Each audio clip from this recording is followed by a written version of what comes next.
সুপ্রিয় দর্শক, আসসালামু আলাইকুম। আমরা এই মুহূর্তে এসেছি যে সরিষা ফুলের মধু সংগ্রহ করা হচ্ছে কিভাবে সেগুলো আপনাদের দেখাবো। আর এখানে দীর্ঘদিন যাবত এই বক্সগুলো রাখা ছিল, এই বক্স থেকে এখন মধু সংগ্রহ করা হচ্ছে। এই প্রক্রিয়াটা আপনাদের দেখাবো, ভিডিওটি শেষ পর্যন্ত দেখতে থাকুন, আশা করি ভালো লাগবে। সরিষা ক্ষেতের পাশে মধু সংগ্রহ করা হচ্ছে এমন একটি জায়গায় আমরা যাচ্ছি। এই মাঠের এই বিস্তীর্ণ এলাকা জুড়ে সরিষা ক্ষেত আছে। এখান থেকে মৌমাছি সরিষা ফুলের মধু সংগ্রহ করে বক্সে রাখে। মধু সংগ্রহণের জন্য এই মৌমাছির বক্সগুলো কিভাবে আনবক্সিং করে মধু সংগ্রহ করা হচ্ছে এগুলো দেখতে থাকুন।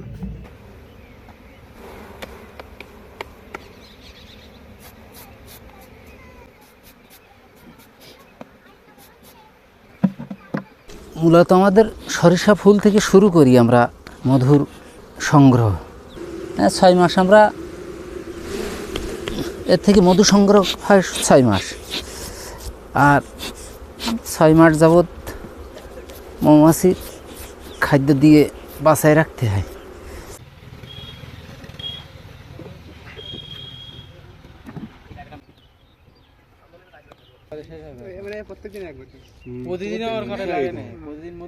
একটা মেশিনের ভিতরে দেবো।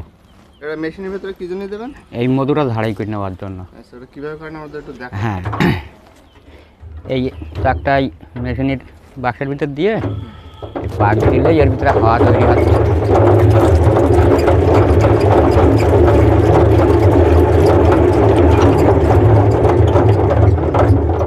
মধু কি বেরিয়ে যাবে? হ্যাঁ, মধু বেরিয়ে যাবে।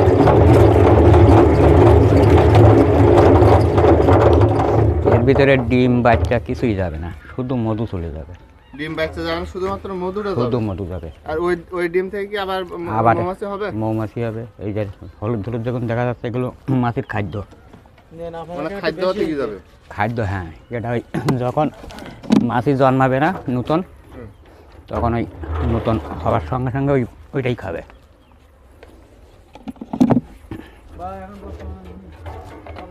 এতে আপনার প্রতি মাসে কি একবার করে ওঠানো পড়ে, এটা না কতদিন পর করে ওঠানো? ফুলের উপরে নির্ভরশীল। তো এই কতদিন পরে ওঠালেন? এ প্রায় 1 মাস হয়ে যাচ্ছে। তো আপনাদের বক্স কতটা? বক্স 52টা। 52টা বক্স। এই 52টা বক্সে 1 মাস পরে কতটা মধু হতে পারে আনুমানিক? আনুমানিক মনতনিক তো হবে। আর এই ব্যারেলে কতটা মধু ধরবে? কোনটা? এই ব্যারেলে?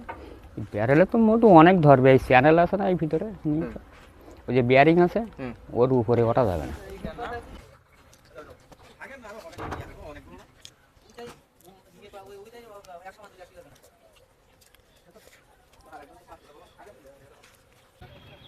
মধু সংগ্রহণের পরে পুনরায় আবার মধু সংগ্রহণের জন্য কিভাবে বক্সগুলো সেট আপ করা হচ্ছে সেগুলো দেখতে থাকুন।